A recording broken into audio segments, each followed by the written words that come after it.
Okay, so here at the bottom of page 7, we're going to review how to name some compounds.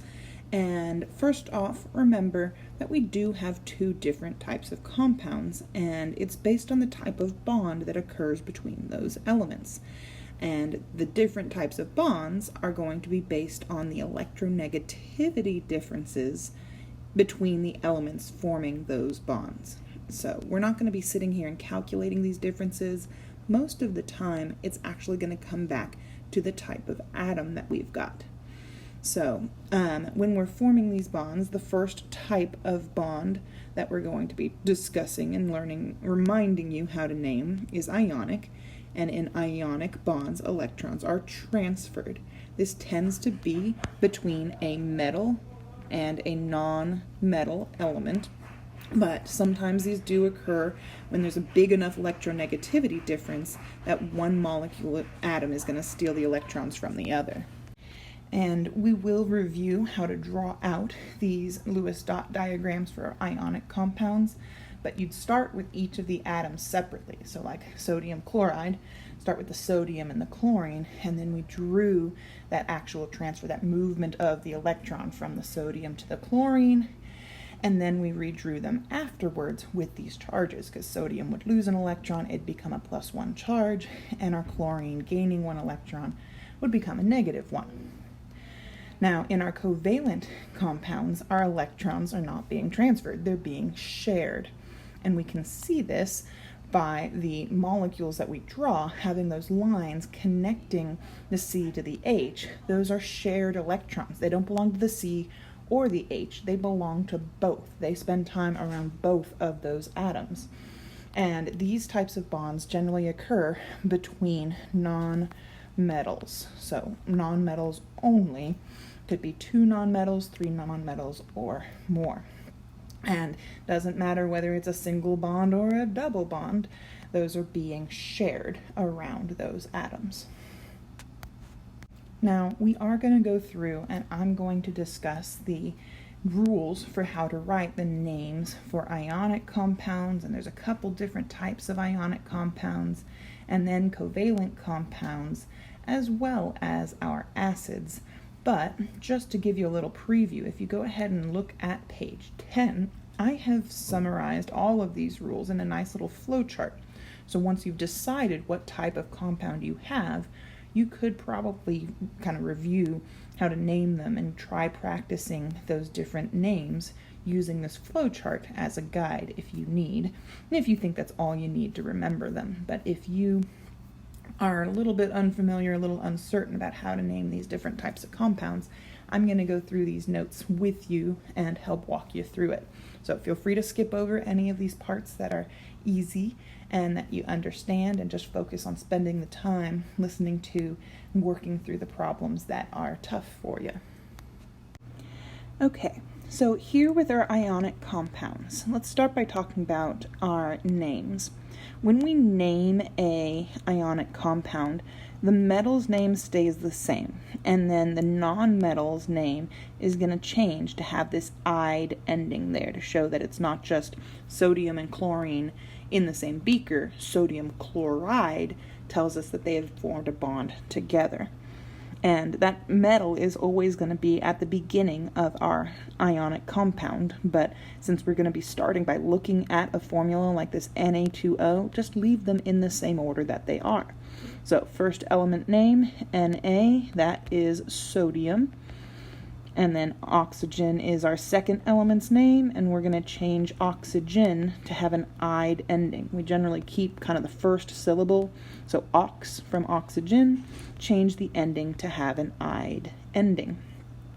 Down here we have aluminum and nitrogen forming in a compound, so leaving the first name the same. And then our nitrogen, we're going to take the nitra beginning part of it, and instead of the ogen ending, we're changing that to "ide" ending.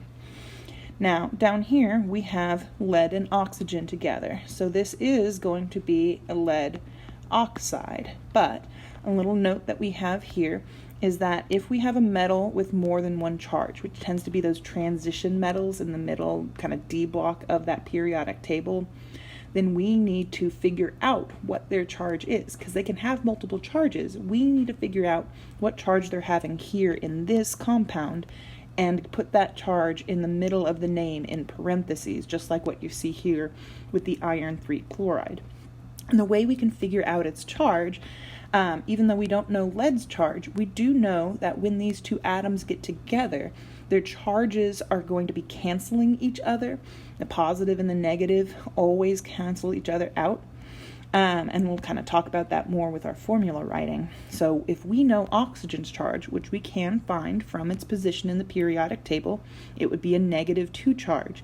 Then this lead has to be a +2 charge in order for it to cancel out and be neutral like it has to be.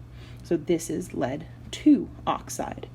Over here you can see we have another lead oxide, but this one, because we have 2 oxygens here and each of them have a -2 charge, the total negative charge in this compound is a -4 charge. So in order for lead to be canceling that out, for the total charge to be 0, then this lead must have a +4 charge. Now, let's write a couple of formulas. I'm going to leave this manganese sulfide for you. Now, I know it's manganese sulfide, but manganese is going to need a Roman numeral in the middle of it in order to figure out what its charge is, but I think you can handle that. When we write formulas, we're going to do the opposite. We're looking at our name. We need to find the symbols and the charges for each element that's involved in that compound, and we need to check and make sure that those charges cancel. So potassium's in the first column. It has a +1 charge. Chlorine's over there in our halogen group. They have a -1 charge. So in this case, 1K and 1Cl do cancel each other out, and our formula for potassium chloride is just KCl. If, on the other hand, we have like this iron 3 chloride down here, we have iron and chlorine. Chlorine's charge is still -1, but this iron's charge is a +3. Remember that Roman numeral that we worked so hard to find? That was hard for us, but now it's just sitting there ready for us, and that's always going to tell us the charge of that transition metal. So here, with iron having a +3 charge and chlorine having a -1, they do not perfectly cancel out. So we're going to need to cross-drop reduce them. We basically take each of those numbers and bring them down onto the bottom of the other element. So crossing them over. Look at this X shape that I'm making here when they're crossing to the other element and coming down. And then we don't write ones, so in our formula this just ends up being FeCl3. And we do that cross-dropping and reducing so that our charges will cancel each other out. Because with 1 + 3 iron and 3 chlorines in that formula that each have a -1 charge, that adds up to, I guess our negative charge adds up to -3, but then when we add that to our +3 charge, that adds up to 0. We always have to have the total charge in our ionic compound add up to 0. If we still had any kind of charge that wasn't canceled out, it would still keep attracting more of the ions of the opposite charge until it was neutral, until it stopped attracting atoms to it. So over here with our magnesium sulfide, magnesium is in the second column, so that's a +2 charge. Sulfide is a -2 charge. And so here, once again, I'd point out these are equal and opposite. So I don't even do that cross-drop reduce thing. If I see they're equal and opposite, our formula is just going to be one of each. If you do cross-drop and reduce, those 2's are going to cross over and down, but then remember that last bit, reduce. 2 and 2 can be reduced or divided by the same number, and they would be reduced down to 1's, which we don't write, which gives us this formula. Keep in mind, we don't always have to reduce. You have to reduce if you can. If one of these was a 4, we would also have to reduce that down. So 2 and 4 reduce down to 1 and 2. Okay, so this next chunk is still ionic compounds, but these are a little bit more special even than our transition metal ones with our Roman numerals in it. These are polyatomic ionic compounds, which means that they have more than just 2 elements in this compound. We still generally have a metal at the beginning and then a non-metal, but that non-metal generally, but sometimes the metal is replaced by a group. So you can always look at one of these formulas if you have them, and if you see more than two elements together, then two of those elements at least are going to be in a special group that has a special name, and we're not going to change those names. Now, something to keep in mind at the AP level is that we don't have a fancy polyatomic ion chart on the back of our periodic table to tell us what these names are. That being said, you're not going to be expected to memorize all of them. What you need to realize is if we see a name that ends in ate or ite, you can see that most of these polyatomics end in ate or ite, but there are a couple that don't. Then you should realize that they're talking about a group. So if they have a reaction or something where sodium chloride happens to become sodium chlorate, and of course there'd have to be some other stuff happening in that reaction. If they ask you, like, what's the mass of sodium chlorate that would be required to react blah, blah, blah, blah, they need you to realize it's the one with the oxygens, it's the one with the special group, that this normal NaCl would be just normal sodium chloride. So you do not have to memorize all of these, but the more familiar you are with them, the less you're going to kind of trip over that reference. So I've got this list of the most common kind of polyatomics here for you, and if you didn't notice, I adjusted a couple of these practice problems because somehow, even though I put the list right below it, I didn't think to check it for which ones I put in there, and I used a couple of polyatomics that are not as common, and so I do want you to go ahead and adjust those here. Just make these couple of little edits that you see in red, and then we can go through and find these names and formulas. So I'm actually going to start over here on the finding the names part of things because, like I said before, the names for these groups cannot change. We're not going to change them to that "ide" ending because that "ate" or "ite" ending, whatever it does have, helps us see and understand that that is a special group. So here we just name what we see. Zinc is our Zn, PO4 is phosphate.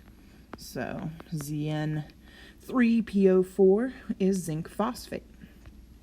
Then Ag2CO3, that is silver.